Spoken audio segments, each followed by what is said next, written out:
постапки за враќање на Груевски? Зошто имаме кусопаметење или простувањето само за богатите? Враќањето на Никола Груевски е, според моето разбирање, неизбежно. Но каде е Милков? Каде е Груевски? Што му фали на Груевски? Што му фали на Ѓорги Иванов? Во пракса конфискацијата ниту се предлага многу често, ниту имаме целосно извршување на пресудите. Дали стравувате дека екс-премиерот и поранешен лидер на партијата може да создаде нов расцеп во партијата? И нова поделба? Јас мислам дека Никола Груевски никогаш нема да тргне против ВМРО да помине. Штом кривичниот законник се крои за амнестирање на владетелите, се закопува правдата. Се остава еден впечаток во јавноста дека судиите пред се не се доживуваат себе си како власт. Точно. ВМРО може да победи. И известно е дека ќе победи. Дали е тоа достаточно? Не гледам ништо лошо во бугарите во Македонија. За мене Пендиков не е бугарин, тој е криминалец. И писателите ги откопуваат секирите. Колективна оставка на раководството на нивната асоциација. 8 од 9 луѓе дадоа оставка. Го направи тоа прв пат во историјата на Друштвото на писатели се случува вакво нешто. Во Северна Македонија никој не верува во правда. Криминалот на белите јакни, партиско-политичките и бизнис групации ја направија државата несигурна и без изгледи да се стигне до правда во брзи изгледи да се стигне до ефикасна судска и обвинителска постапка.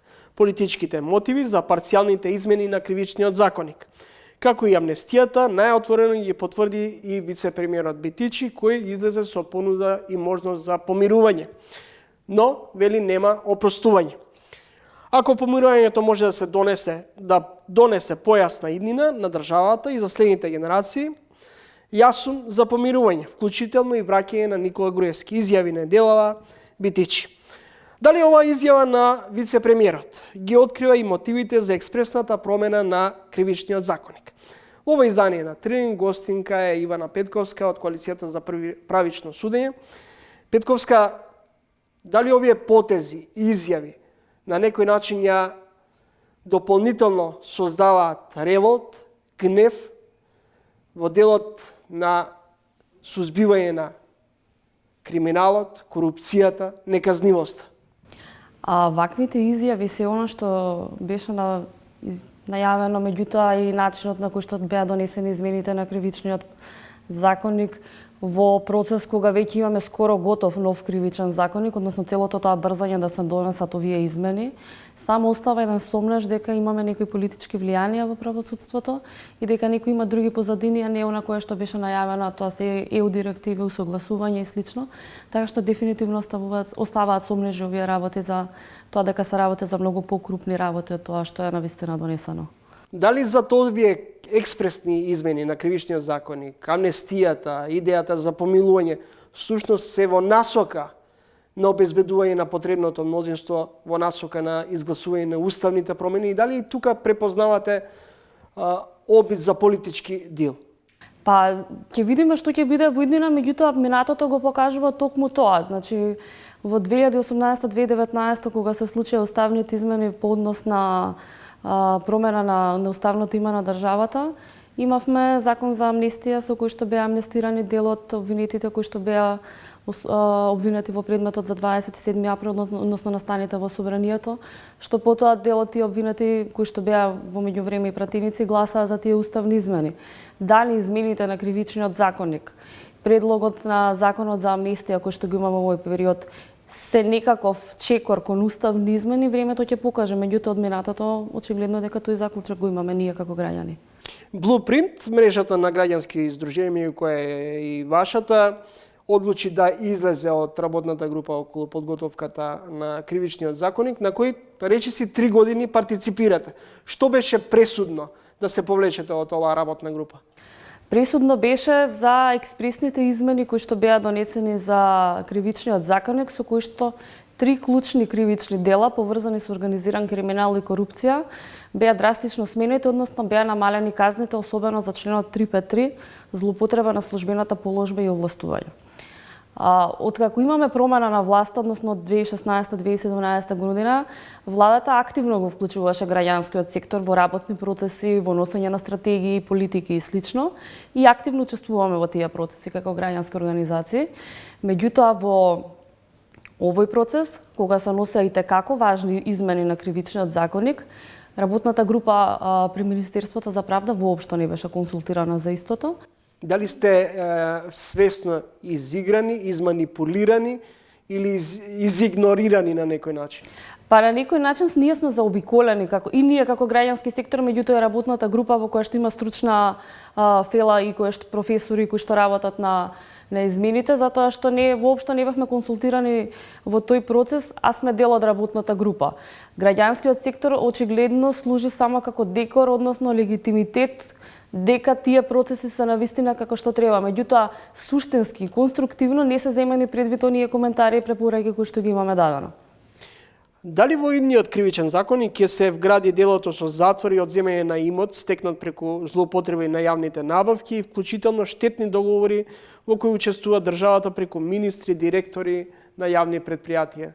Работната група која што работи на целосно нов кривичен законник, работната група од која што излеговме, при крајот на месецот треба да го објави и предлог законот во кој што треба да биде содржано и кривично дело кое што е директно поврзано со злоупотреба на јавните набавки. Досегашните искуства за конфискација и лесно префрлање на сопстеничките права и банкарските конта на трети лица не се добар знак дека тоа може да биде компензација во битката против лепливите раце, но со измените на кривичниот законник особено се стави акцент токму околу делот дека ќе се забрза постапката или ќе се олесни делот околу конфискацијата на имотот. Видете, ние конфискацијата имаме регулирано и пред овие измени. Конфискација се изрекува и се предлага и пред измените на кривичниот законник. Меѓутоа, ние имаме друг проблем. Тоа е што во пракса конфискацијата ниту се предлага многу често, ниту имаме целосно извршување на пресудите, односно државните институции се соочуваат со некои предизвици и препреки при конфискацијата и тоа што треба да се одземе како корист која што била стекната на нелегален начин. Така што државата треба да посвети повеќе внимание на начинот на кој што се спроведува конфискацијата и што е она што во пракса создава проблеми, отколку на некои други работи кои што ги имаме сега. Проширена конфискација постоеше и пред измените на овој законник. Како граѓански здруженија бурно реагиравте околу изборот на шефот на обвинителството за гонење на организиран криминал и корупција Абази. За неколку месеци во пензија заминува шефот на јавното обвинителство Јовевски. Колку судскиот совет и советот на јавни обвинителни се виновни за изборот на судиите, на обвинителите? Гледате ли спрега помеѓу судската, обвинителската, извршната власт и одредени бизнис и политички моќници? Да, најпрво во однос на изборот на шефот на обвинителството за организиран криминал и корупција, ние реагиравме за нетранспарентниот процес на кој што се водеше постапката, зашто претходно не беше објавена биографијата негова, односно на сите кандидати, предлог програмите кои што ги имаат, и баравме во иднината таа постапка, односно тој процес кој што ќе биде понатаму по истек на неговиот мандат, да биде малку потранспарентна, како би можеле граѓаните да се запознаат кој на вистина ќе го води тоа обвинителство. Што се однесува до советите и до судската власт особено, се остава еден впечаток во јавноста дека судиите пред се не се доживуваат себе си како власт. Секогаш се гледаат како да се подчинети на некои од другите власти. Така што многу е важно судската власт да се зајакне во делот на тоа и судиите сами да бидат свесни дека они се власт во државата. И моќте во однос на судењето, на примената на законите, пресудите кои што ќе донесат е во нивни раце. Во однос на советите, дефинитивно, мислам, во однос на судскиот совет, ние веќе неколку пати излеговме со реакции, со барања да се поднесат оставки членовите на советот, и судскиот совет го сметаме се уште за нелегитимно тело, кое што дефинитивно мора да биде реформирано после оние случувања што ги имавме за разрешувањето на председателката на судскиот совет, додека во однос на советот на јавни обвинители има многу предизвици со кои што се соочува истиот. Треба да се работи и на транспарентноста, и на образлагање на одлуките при избор на јавни обвинители во повисоки обвинителства или други обвинители и слично, така што многу аспекти треба двата совети да ги работат, за да можеме да кажеме дека ќе почнеме полека да враќаме довербата што имаме во нив и ќе влијаат суштински во работата на правосудниот систем. Македонското правосудство, довербата во македонското правосудство е речиси на најниско ниво во последниве неколку години. Деновиве обвинителката Фатиме Фетај излезе со идеја и да се реализира процесот на целосен ремонт, генерален ремонт во судството и обвинителството. Се сеќавам дека дури и владата на Заев тогаш излезе со идеја за ветинг во македонското правосудство. Очигледно нема волја во државата за да се спроведе тој процес. Меѓутоа, ние треба да бидеме свесни дека и сега во овој момент имаме институции кои што се надлежни да постапуваат. Имаме Државна комисија за спречување на корупција, имаме финансова полиција, имаме управа за јавни приходи, имаме јавно обвинителство нели на крајот, кои што се должни да спроведуваат и да применуваат закони, така што во случаите ако се открие некоја злоупотреба, дали е тоа јавен обвинител, судија и слично, треба и сите да постапуваат. Генерално ние ги имаме институциите и како држава реално и законите ни се соодветни во тој дел, меѓутоа имаме проблем со имплементацијата на истите, односно волјата да се сузбие на вистина криминалот. Колку денеска може да зборуваме за правна сигурност во Република Северна Македонија? Па многу малку мислам дека можеме да збориме за правна сигурност. Тоа го потврдеа измените на кривичниот законит кои што беа донесени преку ноќ. Така што правната сигурност дефинитивно е на некоја ниско ниво. Ви благодарам за гостувањето во емисијата. Фала ви. Следете разговор со Ивана Петковска од коалицијата за сите за правично судење. Ахмети намерно го понижува Ковачевски. Лежерни проекции на Пендаровски и Спасовски за косовските случувања. Војниот профитер Ахмети обвинува за нацизам кај македонците кои се загрозени, кога се загрозени на неговите и партиски бизниси. Ова се дел од констатациите на вечерашниот соговорник во ово издание на Трилинг. Арсим Зеколи, поранешен амбасадор, колумнист на Дојче Веле. Господин Зеколи, во една од вашите колумни велите имаме некадарни политичари и се соочуваме со безнадежна ситуација. За да најдеме надежда, прво треба да се навратиме на две битни точки. Тоа е да се навратиме наназад и гледаме каде грешевме. Во овие 20 години сите наши надежди се базира врз структурите кои ги имаме, тоа се партиите кои ги произведуваат луѓето, и второ во некритичкиот однос кон што подразбираме под реформи. И ако гледаме наназад, ги гледаме рециклирање на тие лажни надежи кои се јавуваат во смена на партиите кои доаѓаат на власт. Тоа е особено важи кај во македонскиот политички кампус, кај албанскиот тоа е доминацијата или веќе диктатурата, може да се каже, на ДУИ. Она што е евидентно е веќе дека, и мислам дека и кај граѓаните стануваат се посвесни, е дека кратенката, партиските кратики веќе не влечат гласови, не значат толку многу во определба за кога се гласа. Туку повеќе се гледа на профилот на самите ликови. Дали е на сцена политичка проституција? Па видите, проституцијата е алтер его на политиката. Тоа секогаш било. Има еден полош збор, бидејќи во тој термин што го употребите, проституција има cost ефект, нешто што давате, нешто што зимате. Ова е полошо од тоа. Ова е, ако веќе се го користиме тако термин, е повеќе наликува на стилување. На една безнадежно општество, оставено само на себе, без никаква помош, во која се менуваат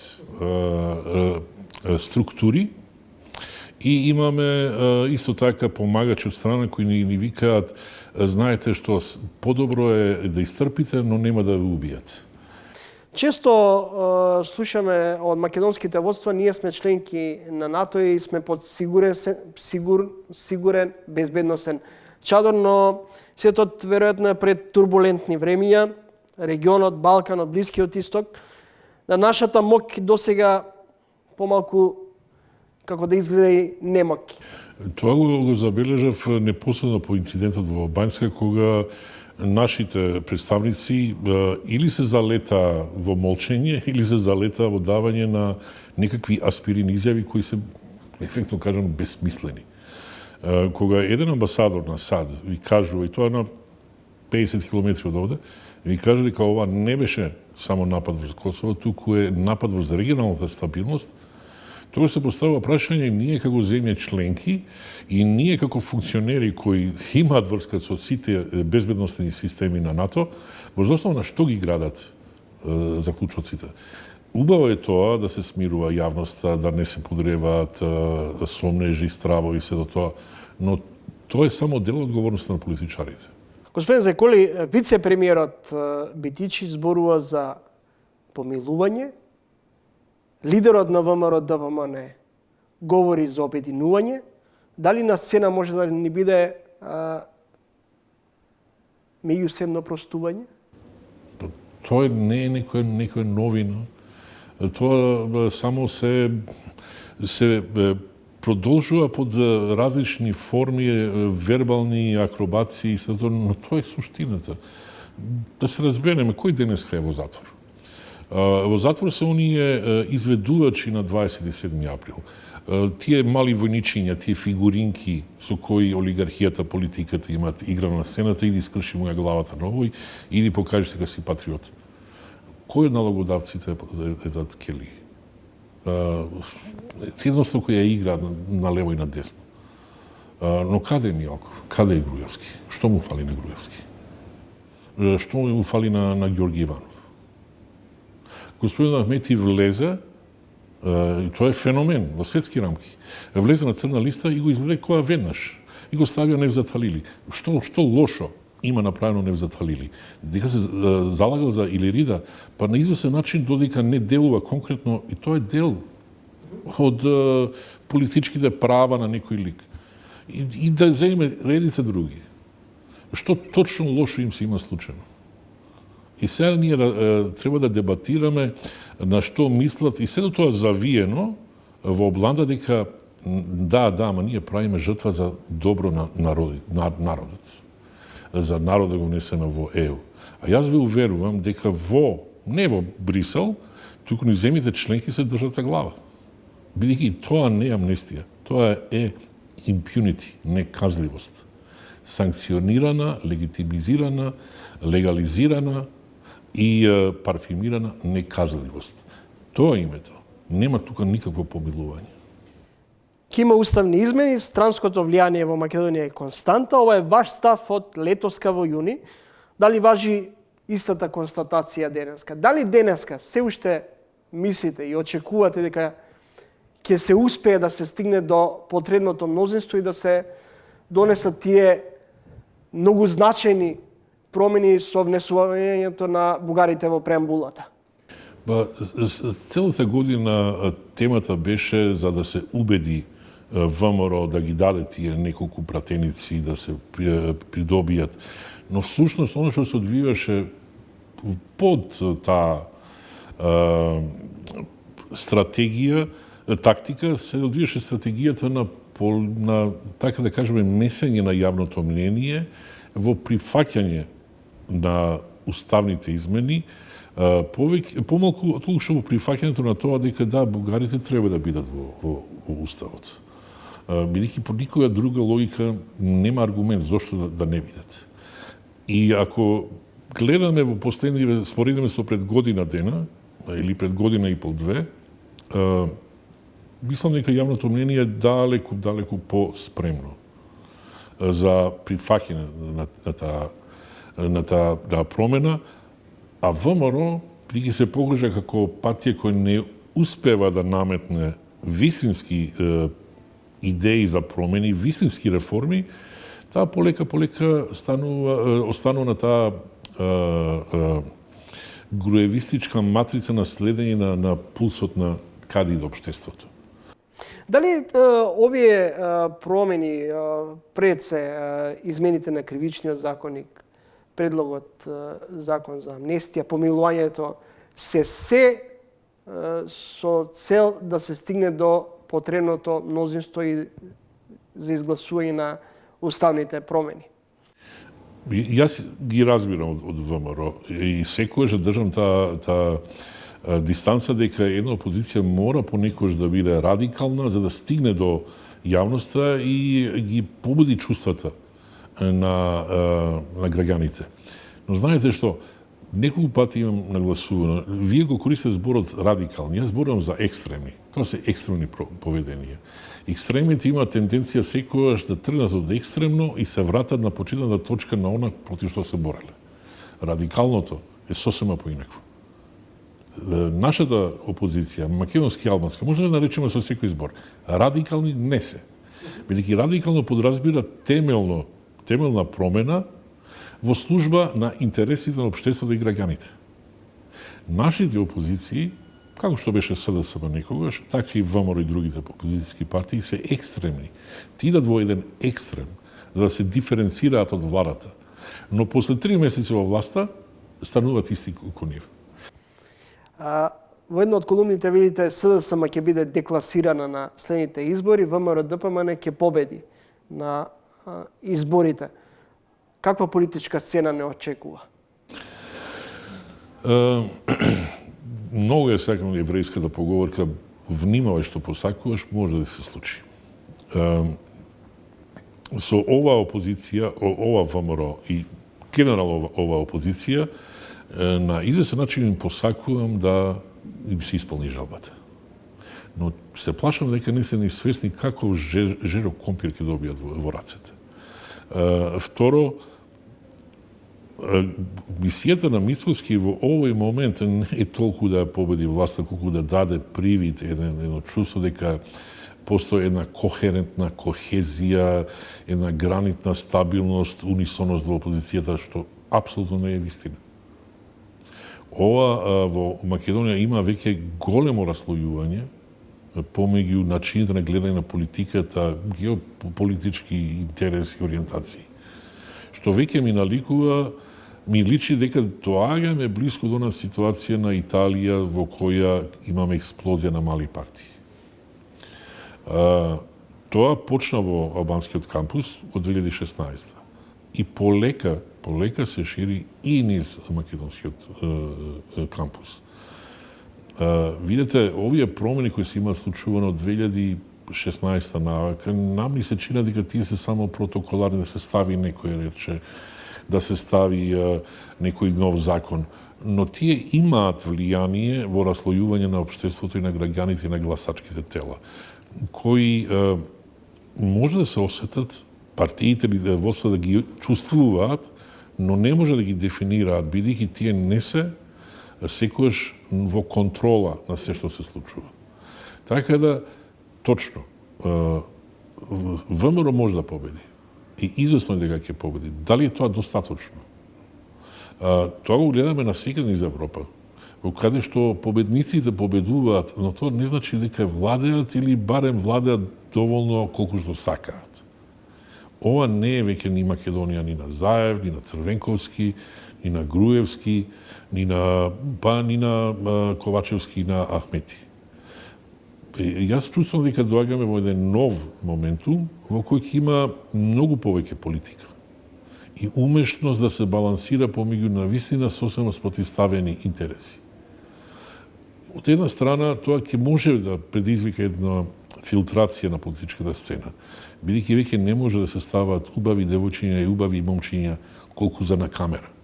Туку ќе мора нешто и да се каже. Но она што е најбитно, се тоа,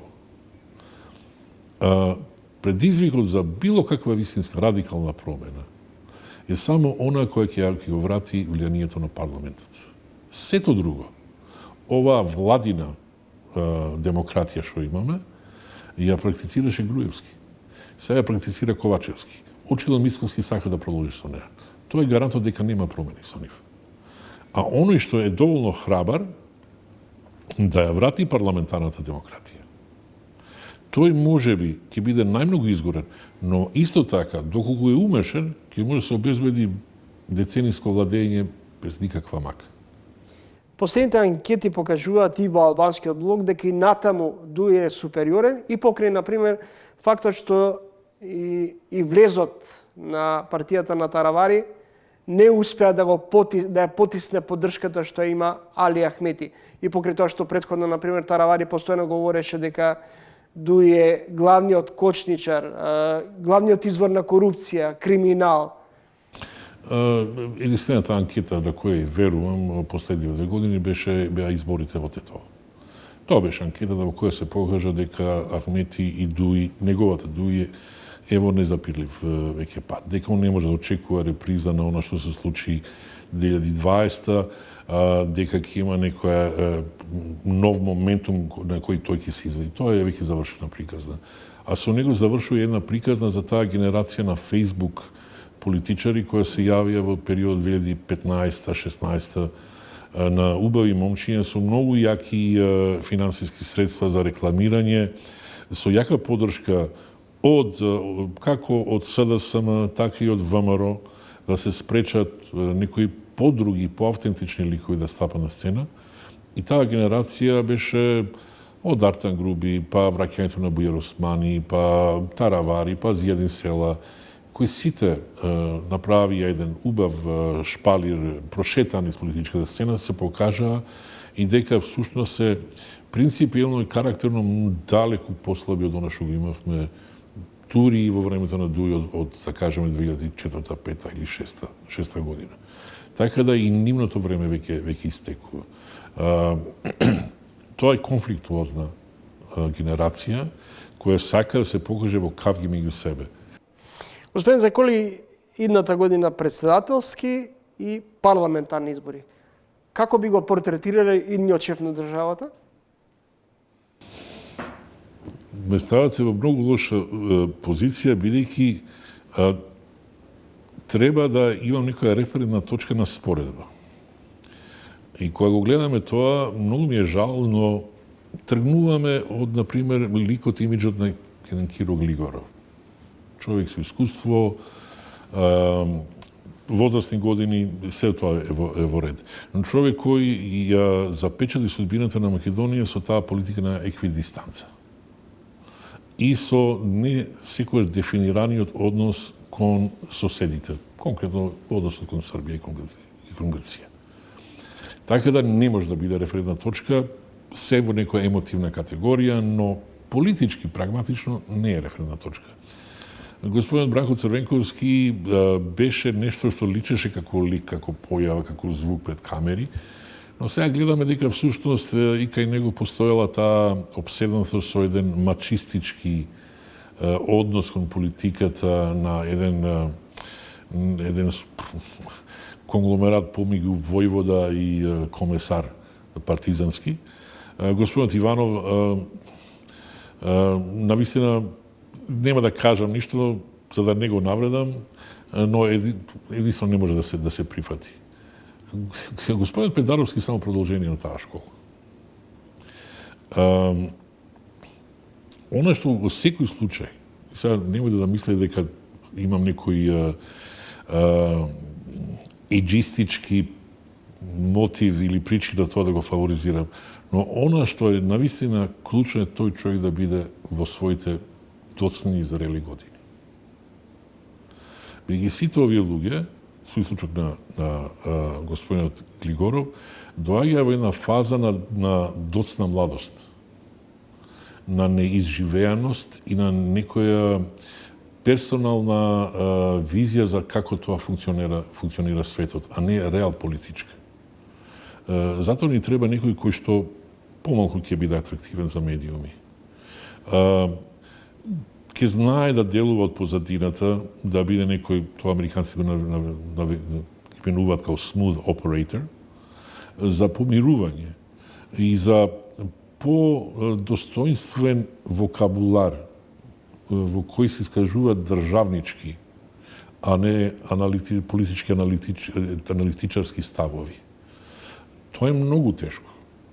Но за жал кај нас процесот ни дава таков кандидат како што е и самиот процес. Процесот кај нас е диктиран од тоа ќе најдете 4-5 уредници, ќе им платите или ви се пријатели јарани, ќе го фалите до неба, ќе каже дека тој другиот е катастрофа и црно зло на земја и после 6 месеци тие истите кои ги имаат фаворизирано ќе кажат не го знаевме дека е ваков. Нешто слично како што Љупчо Ѓоргиевски реагираше за Борис Трајковски. Видете, верувајте, исто се случуваше со сите. Се сеќавам за Бранко, кога веќе он прво стана патриарх, а потоа стана председател. Па потоа кога за господинот Иванов ми кажува дека е врвен ум, интелектуалец и седо тоа, за да се покаже дека да, во својата струка конкретно можеби е, но во политичката струка е тотален аматер. Човек кој има еден пубертетски однос кон политиката базиран на ама јас неки вака. Тоа не е политика. И на крај господинот Пендаровски, кој едноставно дојде до таа позиција преку, јас не го имам кажано, тоа самите го имат кажано, преку безмалку уцена на Заев или јас или правно нова партија. И тоа се резултатите кои ги имаме. Но ние имаме тенденција да ги обвинуваме кандидатите. Но јас предпочитам пред се да ги повикаме на одговорност оние кои ги нудат тие кандидати. Како се профилираат? Како се тестираат? Докаде достигнува нивното знаење? Кој е опсегот на нивни контакти во меѓународната заедница? Кои се ставовите по клучни прашања, и тоа без парфимирање, убави, егалистички термини, туку на искажување на ставови. Ние имавме дебати помеѓу Силјановска река и Пендаровски, во кои имаше непринципиелни коалиции, лични префрлања, имавме кавги кои служеа на овие нашиве политички дебатни анализи. Ама не беа дебати. Не се изслушуваа. И не дебатираа по тој став. Туку беше една парада на ватабаутизм. Ама, да, ама ти така кажа, не, ама да ти така... На тие дебати се покажуваше нивната незрелост. Затоа, ние не можеме да бидеме председателски систем. Мислам дека некои од Западот сакаат, поради нивни интереси да биде поедноставно, но не можеме да бидеме, зашто бидејќи самите партии не произведуваат кадар кој е надпартиски, надполитички и кој би имал, не може би, имидж на татко на нацијата, но барем старател на државата и на општеството. Тоа едноставно не можеме да го направиме. Тоа може само доколку некој им каже да партиите дистанцирајте се, имаме поинаков кандидат, некој кој е достоен на таа позиција, со зрело знаење, познавање и секој тоа. Тоа тешко е се случи. Господин Зајколи, ви благодарам за гостувањето. Благодарам за поканата. Се наближува датумот што го ветија или го прогнозира Ковачевски и Ахмети, крајот на октомври или во текот на ноември. И двајцата не ја прифаќаат понудата на опозицијата за лидерска средба. Во меѓувреме се разигра Груевски, стивна неговата кавгаджиска преписка со актуелното лидерство на неговата ВМРО-ДПМН. Уставни промени, експресни промени на кривичниот законник, амнестија. Во минатото издание на Тренинг гостин беше Антонио Милошовски. Во ова издание гостин и мој соговорник ќе биде Сашо Клековски, член на извршниот комитет на ВМРО-ДПМН. Господин Клековски, дали е наповедок нова пресија врз опозицијата за обезбедување на потребното мнозинство за да се изгласат уставните промени? Целта е повеќе поделба во ВМРО-ДПМН отколку уставни измени. Јас повеќе пати нагласувам дека власта реално не се труди околу уставните измени. Во која смисла? Од францускиот предлог имаше една година која беше посветена на генерално на законите на Бехтел Јенка. Скоро воопшто не видовме кампања, убедување на граѓаните дека францускиот предлог е добар и сега дојдоа термините, се згуснуваат термините пред крајот на годината и власта сака да создаде впечаток дека нешто се труди да направи околу прашањето на уставните измени. Активирањето на некои валкани дилови, мислам, се гледа во носењето на кривичниот законник со класичен упад во кривичниот законник, што во подготовката на кривичниот законник, што предизвика и повлекување на Blueprint, коалицијата на граѓански организации кои учествуваа во тој законник. Господин Кликовски, ВМРО ДПМН инсистира председателските и парламентарни избори додадат во пакет, што е до има некаква логика од економска гледна точка. Меѓутоа, зошто е неприфатлива понудата за вас предвремени парламентарни избори веднаш ден по изгласувањето на уставните промени? Мислам дека ние неколку пати дававме предлози за надминување на политичка состојба околу уставните измени. Хрватскиот модел општо не беше ни одговорено. На лидерската седба имаше два предлога.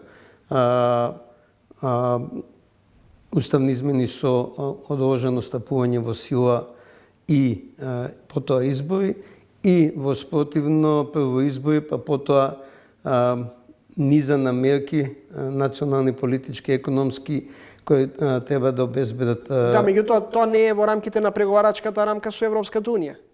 Знаете, веројатно, дека и тоа е невозможна мисија што вие го предлагате како опција. Дали е возможно или невозможно, ке знаеме само ако се проба. Власта тврди дека е невозможна мисија. Ние велиме, дајте ние до вербата на избори и ќе се обидиме да го направиме тоа. Значи, сакам да потенцирам дека ВМРО ДПМН е евроатлантски ориентирано и ќе направи се да стигне до преговори со Европската Унија. Искрена намера или трик понуда е фрлената ракавица од Али Ахмети, гласете за уставни измени и дуј ќе се повлече од власт?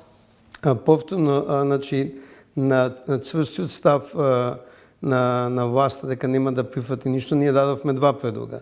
Во вториот и во првиот и во вториот предлог имаме една константа, а тоа е да дуи не учествува во владата. Значи, ама дуи го бира пакетот како им одговара нив. Ние сакаме да инсистираме на поинаков пакет. Значи, они барат да излезат од владата, па да има избори, ама да не бидат со одложено стапување во сила.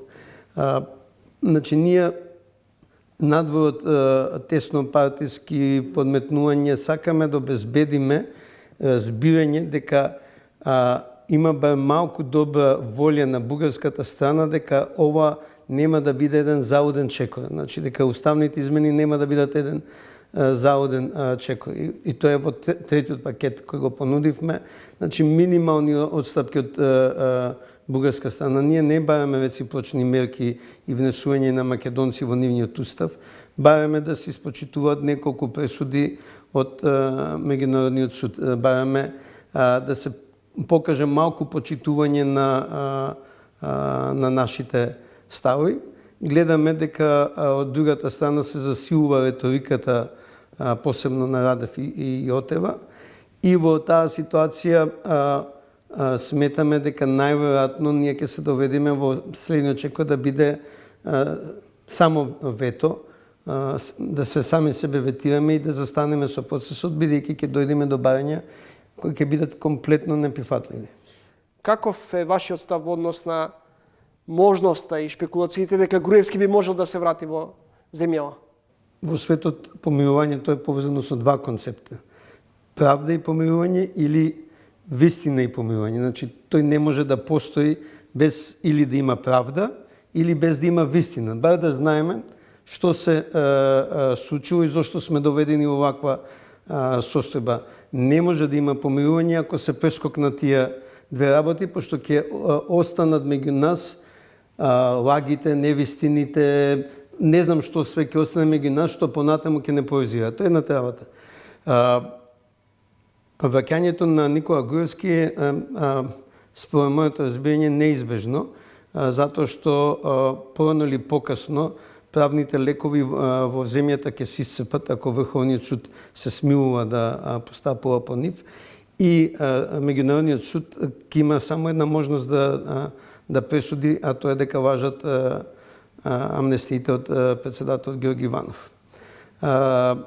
Меѓународниот суд веќе има судска пракса во случај на Словачка, а и Врховниот суд на Грција се повикува во неиспоручувањето на двојца македонски разузнавачи пребегнати во Грција на амнестијата на Георги Иванов, председател Георги Иванов. Велите неизбежно е враќањето на Никола Груевски дома. Дали стравувате дека екс-премиерот и поранешен лидер на партијата може да создаде нов расцеп во партијата? Јас И нова поделба? Јас мислам дека Никола Груевски никогаш нема да тргне против ВМРО-ДПМН. Но дали актуелното раководство е подготвено да го прими назад Груевски?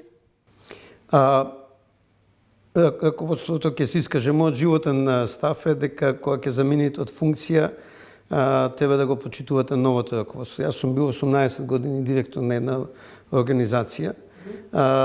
И дента во 2011 кога ми престана мандатот и кога имаше нов директор, јас го почитувам новото раководство. ВМРО-ДПМН има органи, има начин на организирање и легитимно организирање и функционирање. Отфрлено ви е барањето како опозиција за лидерска средба. Што е следниот чекор на ВМРО-ДПМН?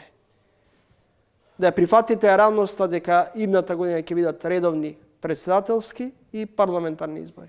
Значи, види, ние сме тука каде што сме затоа што нема политички диалог во земјата.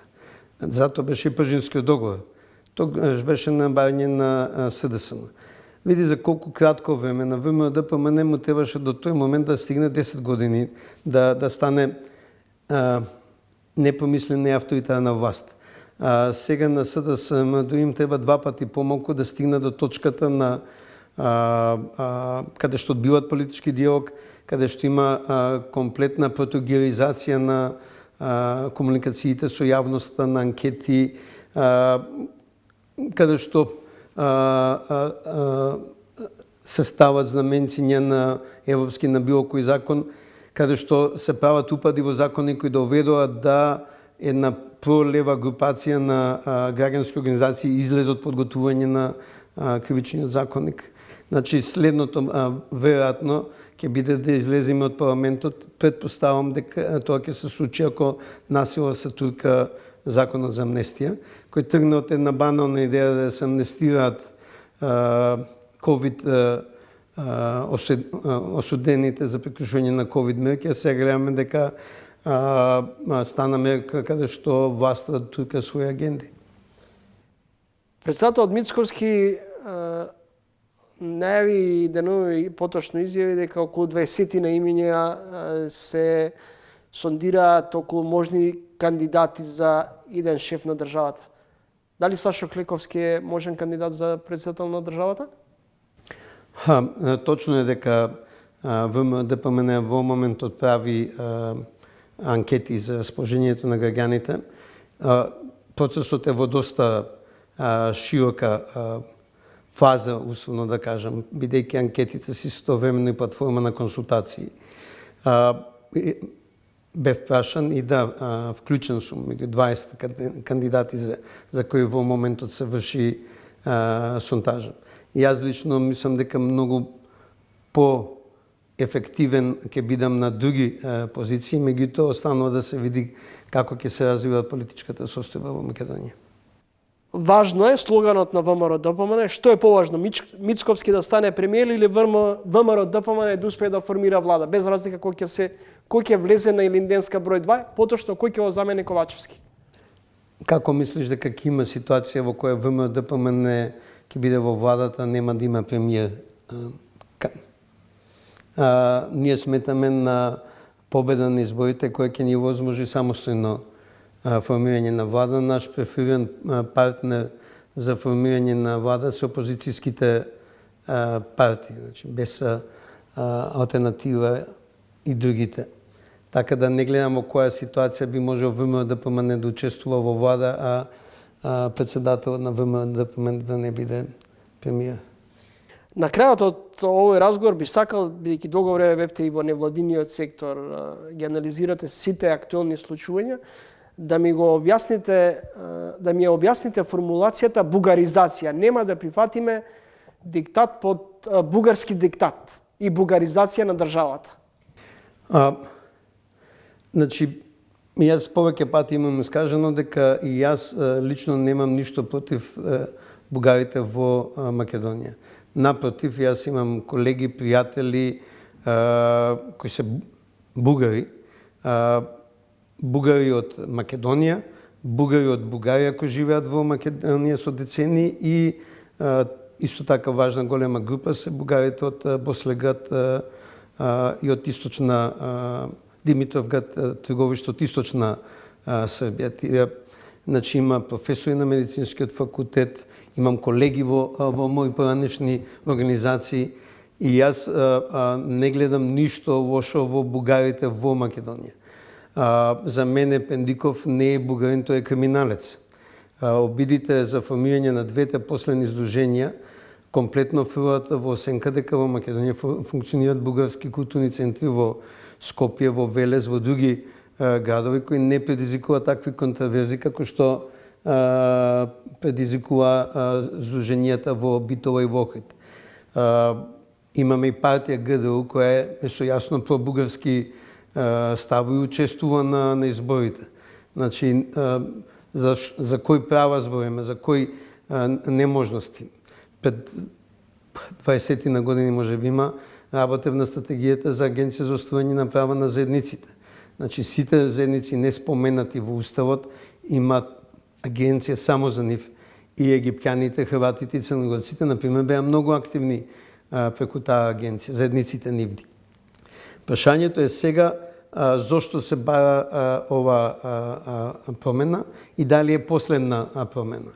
Ако го погледнете наивноста со која Зоран Заев влета во договор за добро соседство, дека се е решено, за отпосле да се случи дека ништо не е решено, станува јасно дека во Бугарија има една јасна живковистичка, проруска, антимакедонска линија, која нема да престане да не уценува понатаму.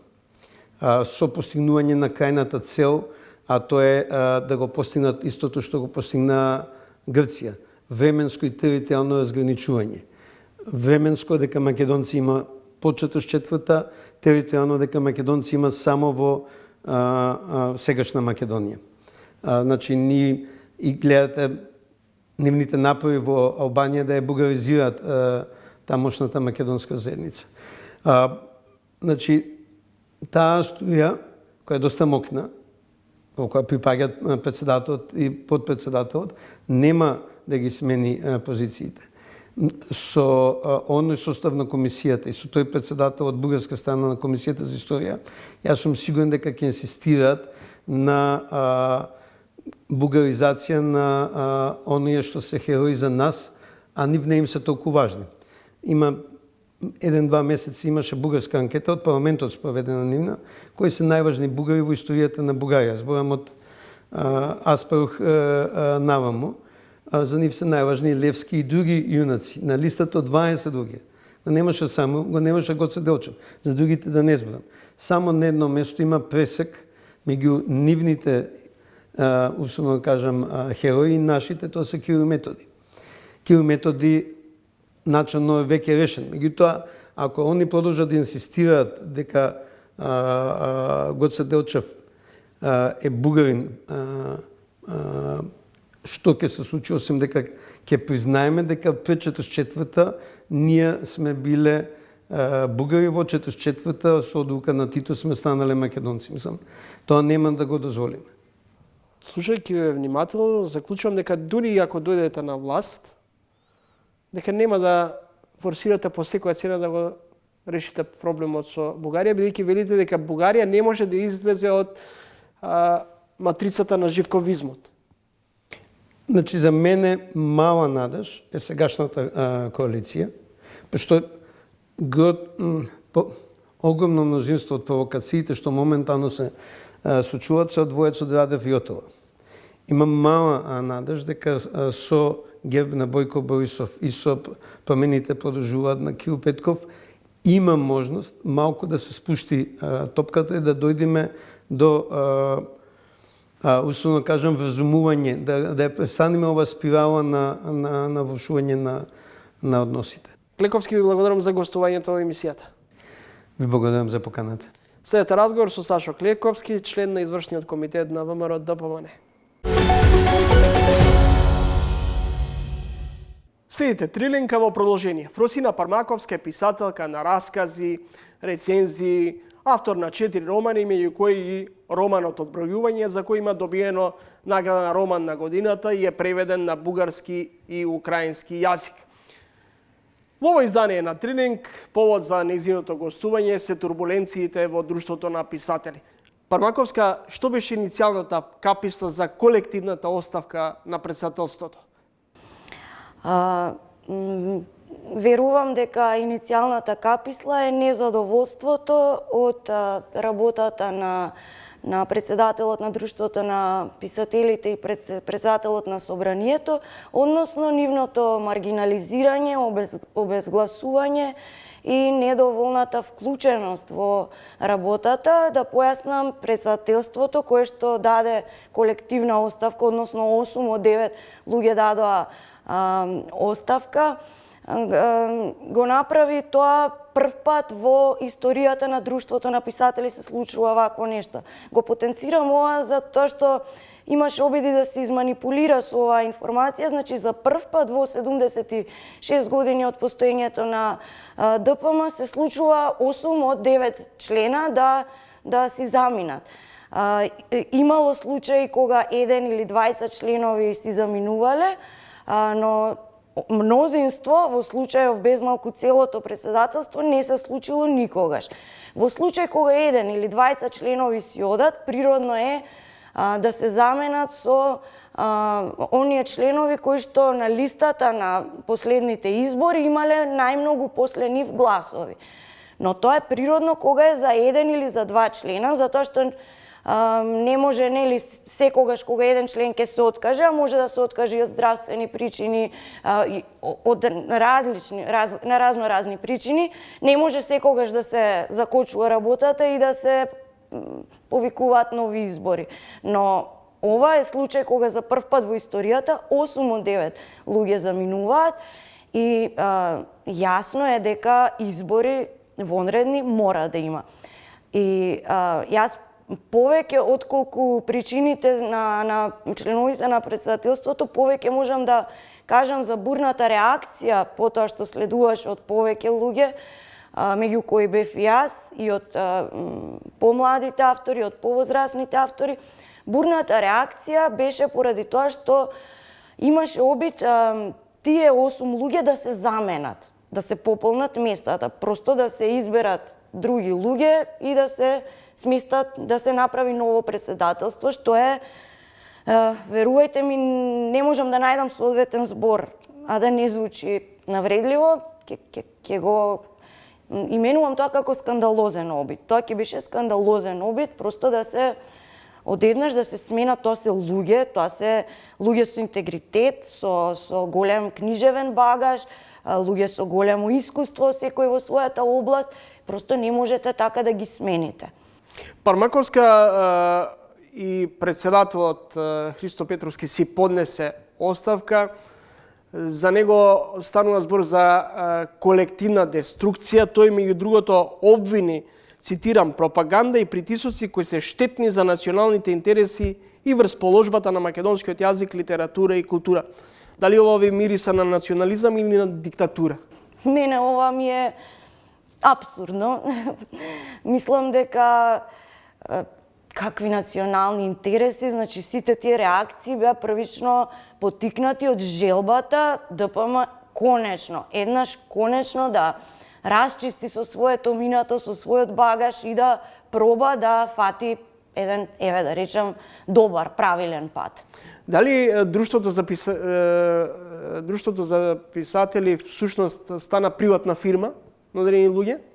Па беше на пат да стане и реакциите, бурните реакции кои што за жал имаме можност да ги искажуваме само на социјалните мрежи, беа токму поради тоа што ДПМ почна да личи на приватна фирма, особено па доколку се успееше во тој скандалозен обид да се смени цело едно тело кое што има улога да контролира, да коригира, и тоа е тело кое што ги аминува буквално сите одлуки на председателот на ДПМ и председателот на собранието.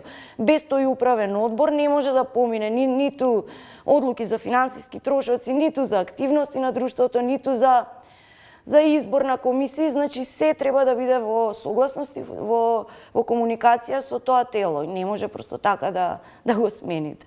Пармаковска познатиот писател Димитрije Дурацовски со реакција се израдував кога во раководството на писателите ги видов големите креативци, не случајни луѓе во нашата литература. И после се бунт, дали е адхок или е последица на повеќе годишното наталожување на проблемите за кои веројатно и вие, како дел од председателството, долго време сте молчеле. Да, јас не бев дел од ова председателство, бев од претходниот мандат. Председателството се менува на 4 години. Мислам дека на ова председателство му се наталожиле проблемите од година и пол, колку што има мандат. И дури јас ги поздравувам нивниот труд и толку што издржале во такви услови, како што може да се прочита во некои од нивните оставки, за манипулација, за самоволие, за некомуникација, маргинализирање на целото тело. Сакам сепак да ги поздравам обидите на тоа председателство, затоа што се согласувам со писател Димитрije Дурацовски. После тие последни избори, многу луѓе бевме скептични со оглед на изборот на председател на собрание.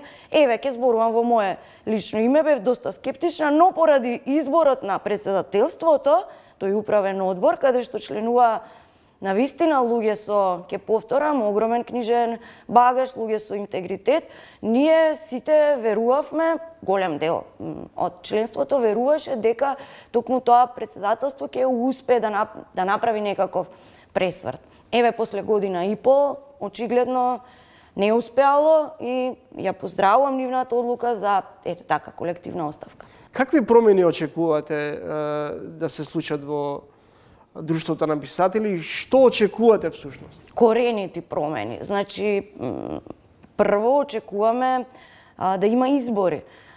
Точно е дека имаше вчера или завчера соопштение дека поради актуелната ситуација ќе се распишат вонредни избори, но не е прецизирано што се бира. Ние најавата е дека на 25 ноември е свикан состанок за избор на ново председателство.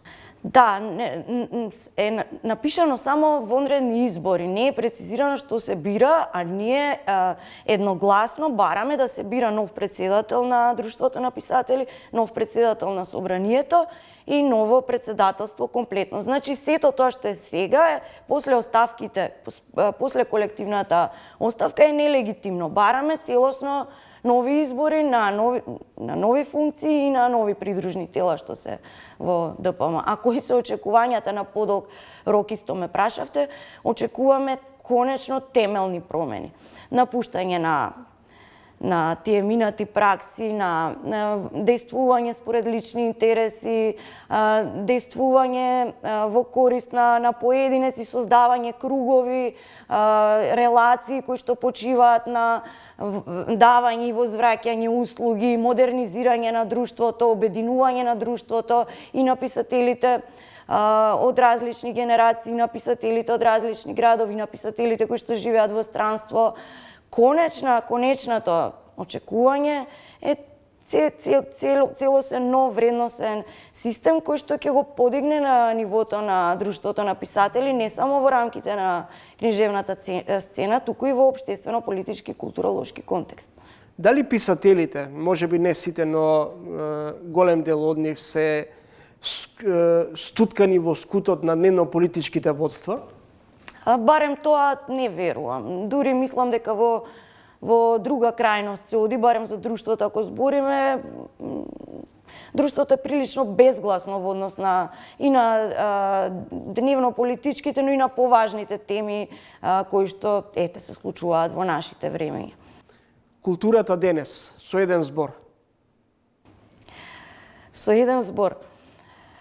Не можам со еден збор, ама во постојана борба за опстанок. Благодарам за гостувањето во емисијата. А ви благодарам на поканата. Сашо Клековски, член на извршниот комитет на ВМРО-ДПМН, Арсим Зеколи, поранешен амбасадор, Ивана Петковска од коалицијата Сите за правично судење и писателката Фросина Пармаковска беа гости во вечерашното издание на ТВ магазинот Трилинг. Тука е крајот на уште едно издание на Трилинг. Се гледаме за 7 дена во исто време. Петок, 20 часот и 45 минути во меѓувреме читајте на trilling.mk. Довидување од мене.